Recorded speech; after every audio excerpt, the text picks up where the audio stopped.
नाज़रीन, चक भरसा रुस्तम रोड तां अगवा थी वियल ॿिनि शागिर्दनि जी बाज़ियाबी लाइ वारसनि एहतिजाजी मुज़ाहिरो कयो आहे। उन हवाले सां ॾिसो था निसार अहमद जागीरानी जी ही रिपोर्ट। जी नाज़रीन, रात देर सां रुस्तम भरसां रुस्तम चक रोड ते हथियारबंद ॿिनि नौजवाननि खे अगवा करे विया हुआ, जंहिंजा पेरा ॻोठ हलाया डोंगा जतोई में हया विया आहिनि।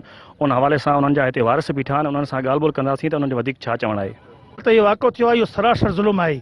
असांजो रुस्तम बरियो थियो आहे। असांजे रुस्तम में को अमन कोन्हे को।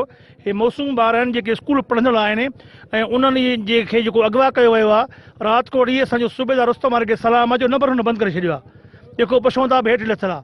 हे मीरपुर, हे असांजे साम्हूं जेका आहे मीरपुर सुमरनि जो ॻोठु आहे, उतां जो सूबेदार सां वीचारो गॾु आहे। उनजी नफ़री गॾु आहे, पर हिन महिल को एक्शन न खयो वियो आहे। सिर्फ़ु दिलासा ॾियनि था त हा बसि हाणे अचे थो साहिबु। ॼमो हिकिड़ी गाॾी मां वापसी कई, ॿी गाॾी मां 5 माण्हू हुया, 5 ई माण्हू अगवा करे खणी विया त पहिरां 3 माण्हुनि खे अॻिते छॾियऊं।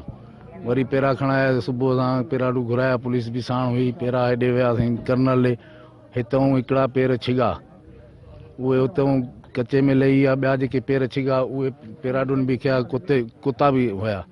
कुते अची अलायार डोंगाई जी उताक में खट ते वेही रहियो आहे।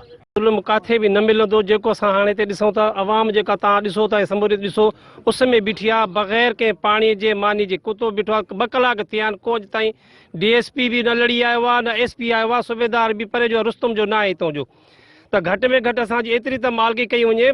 2 माण्हू आया आहिनि, को में या ॿकरी न वई आहे। साईं, हीअ जेका राति जेको वाक़िओ थियो आहे, इन जी असां इंतिहाई पुरज़ोर जेका मज़म्मत कयूं था ऐं असां SP साहिब ऐं IG सिंध खां मुतालबो कयूं था त असांजा जेके छोकिरा अगवा थिया आहिनि उहे फिलफोर जेका बाज़ाइब कराए वञनि। कयूं था असां रुस्तम शहर जा माण्हू, जंहिंमें असांजी सभिनी क़ौमुनि सां असां सां गॾु आहिनि। असांजी अपील इहा आहे त असांखे असांजा छोकिरा मोटाए ॾिना वञनि।